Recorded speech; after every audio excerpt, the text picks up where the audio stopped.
Mari sejenak serai kita panjatkan puji syukur kita atas Allah Subhanahu wa taala, Sang Maha Arsitek sejati yang menciptakan alam semesta dari ketiadaan, yang Maha mengatur segala bentuk planet-planet ini sehingga berorbit pada garis sentarnya masing-masing, sehingga tidak lagi posisi antara planet yang satu dengan planet yang lain. Salawat serta salam tetap tercurah kepada junjungan alam Nabi Muhammad sallallahu alaihi wasallam, sang inovator sejati yang telah menginovasi paradigma umat manusia dari paradigma jahiliyah menuju paradigma Islamnya, seperti Islam yang kemudian masih kita imani sampai pada detik hari ini. Bapak Ibu tamu undangan yang berbahagia, pada kesempatan hari ini kita kehadiran tokoh luar biasa di Kedai Terapung pada malam hari ini, yaitu bakal calon Bupati Bima tahun 2020-2025. Di hadapan kita semua sebelah kiri dan kanan saya ini, ini akan menjadi satu momentum besar bagi kita semua dalam rangka mendengarkan secara seksama terkait bagaimana ide dan gagasan beliau ini dalam rangka membangun daerah ini. Tentu untuk membangun daerah ini perlu sekiranya kita semua, jadi bukan saya pribadi bukan, tapi kita semua dalam rangka membangun daerah ini perlu bekerja bersama. Kalau dalam satu istilah itu kemudian dikatakan begini, satu lidi tidak mampu menyapu seluruh halaman, tapi 1000 lidi yang diikat dalam satu sistem itu akan menyapu seluruh halaman, baik halaman saya maupun halaman tetangga saya. Tentu untuk membangun Bima ini perlu kebersamaan, perlu ide dan gagasan yang luar biasa. Tentu saya kira orang-orang ini memiliki ide itu, sehingga mungkin ide itu bisa ditransformasikan kepada kita semua untuk membangun Bima ini. Jadi saya tidak mau berpanjang kalam, agenda kita ini agenda diskusi saja. Saya berikan waktu dan kesempatan kepada ayahanda atau bapak Dr. Irfan untuk menyampaikan sedikit materinya atau sedikit prolognya itu. Biarkan dia saja yang memperkenalkan diri dan baik, terima kasih. Jadi saya ingin kesepakatan dulu ya. Ini kan kita calon bupati dan calon wakil bupati, tidak perlu kita ngomong politik ya. Kira sepakat ya? Sepakat. Oke, terima kasih. Karena kadang sebagian orang politik itu dianggap sebagai sesuatu yang negatif ya. Padahal menurut persepsi kami politik itu adalah sesuatu yang justru positif ya. Karena politik dalam persepsi kami itu adalah bagaimana kita mengatur ya, memperbaiki, mengolah seluruh potensi-potensi yang ada dalam kehidupan kita menuju ke kebaikan. Memang ketika kita memaknai politik itu sebagai ladang untuk mencari kekuasaan, mencari nafkah, mencari harta, maka politik akan berwarna negatif. Namun sekali lagi, politik dalam perspektif kami adalah sesuatu yang menjadi sarana kita untuk melayani dan memperbaiki masyarakat.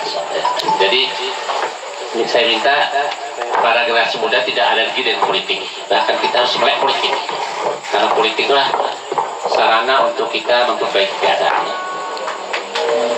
Baiklah hadirin sekalian, tadi saya diminta untuk memperkenalkan diri. Saya izin memperkenalkan diri saya. Nama saya Irfan, karena saya dokter saya dipanggil Dokter Irfan. Saya SD, SMP, SMA sekolah di Bima. Kemudian saya melanjutkan pendidikan di Surabaya. Saya lulus SMA 15 tahun 87. Tahun 87 saya diterima di Fakultas Ekonomi Universitas Airlangga. Setahun kemudian saya tes lagi, saya diterima di Fakultas Kedokteran Universitas Airlangga. Saya selesai menempuh pendidikan dokter tahun 94, akhir 1994. Awal 95 saya dilantik sebagai dokter. Awal 96 saya menikah. Sehingga sekarang saya sudah punya 3 anak ya. Anak pertama saya Putri, dia kuliah di Universitas Brawijaya Malang, jurusan manajemen sumber daya perairan. Anak saya yang kedua, Putra, dia sekarang kuliah di Universitas Al-Azhar, Kairo, Mesir. Anak saya yang ketiga, Putra juga, sekarang sekolah di Pondok Pesantren Al-Kahfi Bogor. Sehari-hari dulu saya pegawai negeri ya. Pegawai negeri cuma 5 tahun saya jadi pegawai negeri, saya keluar. Karena begini, ketika saya kuliah menempuh pendidikan dokter, persepsi saya, tugas saya itu sederhana. Saya dengan keilmuan yang saya dapatkan ketika kuliah, saya hanya bertugas untuk mengurus orang sakit. Itu asumsi yang saya dapat. Tapi ketika saya masuk birokrasi sebagai pegawai negeri, ternyata tidak sesederhana itu. Birokrasi kita ternyata cukup membuat saya pusing ya. Jadi sesuatu yang misalkan 1 tambah 1 jadi 2, di birokrasi kita itu tidak seperti itu. Nah itu membuat saya tidak nyaman. 5 tahun saya menjadi pegawai, saya menyatakan diri keluar dari pegawai negeri. Saya juga pernah pilih menjadi anggota DPR tahun 2004, tapi sebelum dilantik saya mendatangi kantor KPU. Waktu itu saya masih ingat ketua KPU-nya Pak Iwan Samsudin.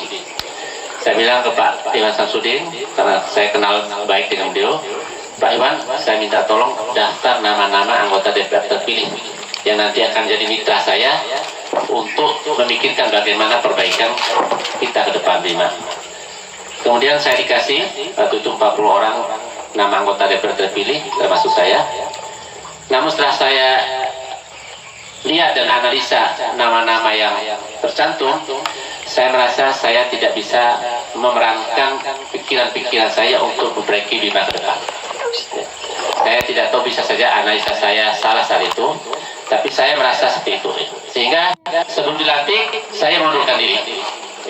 Karena kita tahu di DPR itu yang dimenangkan itu bukan kebenaran, tapi yang menangkan itu adalah banyak. Betul ya? Siapa yang banyak, walaupun dia salah maka dia menang. Waktu itu saya tidak mau berprinsip itu. Saya berprinsip tetaplah sebuah kebenaran walaupun dia salah satu orang.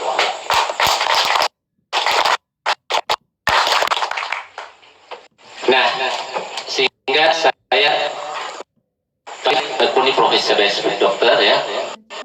Dan sekarang saya sebagai dokter, saya juga adalah ketua Yayasan Uswatun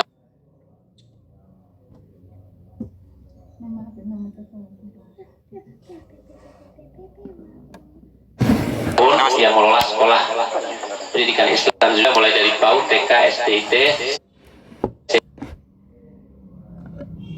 Kamil. Kebetulan di Insan Kamil saya juga mendapat tugas sebagai tenaga pengajar. Jadi saya mengajar pelajaran agama jurusan Syiar Nabawiyah, sehingga setiap Kamis setelah sholat Isya saya tutup praktek, karena Kamis setelah Isya itu jam saya mengajar di pondok pesantren ya. Tambahan sedikit kesibukan saya adalah pendiri dan ketua KBC, Konstanta Bima Klub. Itu adalah salah satu klub yang di dunia. Saya pernah sampai ini kali sepeda PB.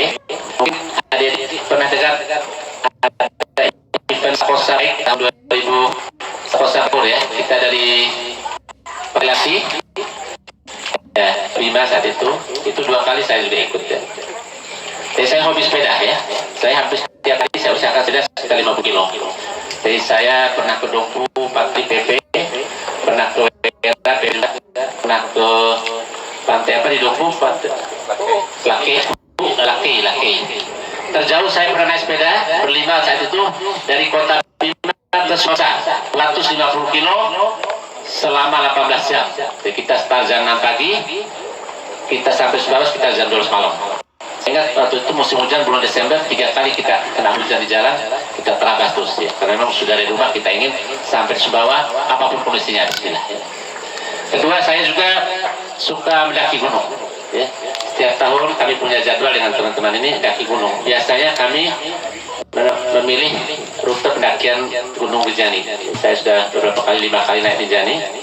Terakhir kemarin ketika kami mau naik Rinjani, ada gempa, sehingga rutenya kami alihkan ke Gunung Tambora, gunung kita sendiri ya. ternyata luar biasa. Setelah kami menempuh perjalanan ke Tambora, ternyata jauh lebih eksotis, lebih indah, dan lebih menjual sebenarnya. Tinggal bagaimana pemerintah ini sebenarnya mengemas ya, Taman Nasional Gunung Tambora itu menjadi sebuah objek wisata yang sebenarnya luar biasa, jauh lebih indah Gunung Tambora kita dibandingkan Gunung Rinjani. Cuma kalau Gunung Rinjani karena sudah diekspos, dikelola dengan baik oleh Pemda, itu ribuan orang orang per tahun itu datang. Tapi Gunung Tambora masih sepi. Ini tantangan bagi pemerintah kita ke depan ya. Nah, itu data pribadi ya. Sekarang saya izin untuk bicara tentang pilkada. Boleh ya? Tidak mantap ya? Boleh apa tidak? Boleh. Saya izin berdiri ya. Berapa lama saya dikasih waktu? 20 lagi ya? Oke. Ya. Pilkada menarik ya. Menarik karena saya bicara di hadapan anak muda.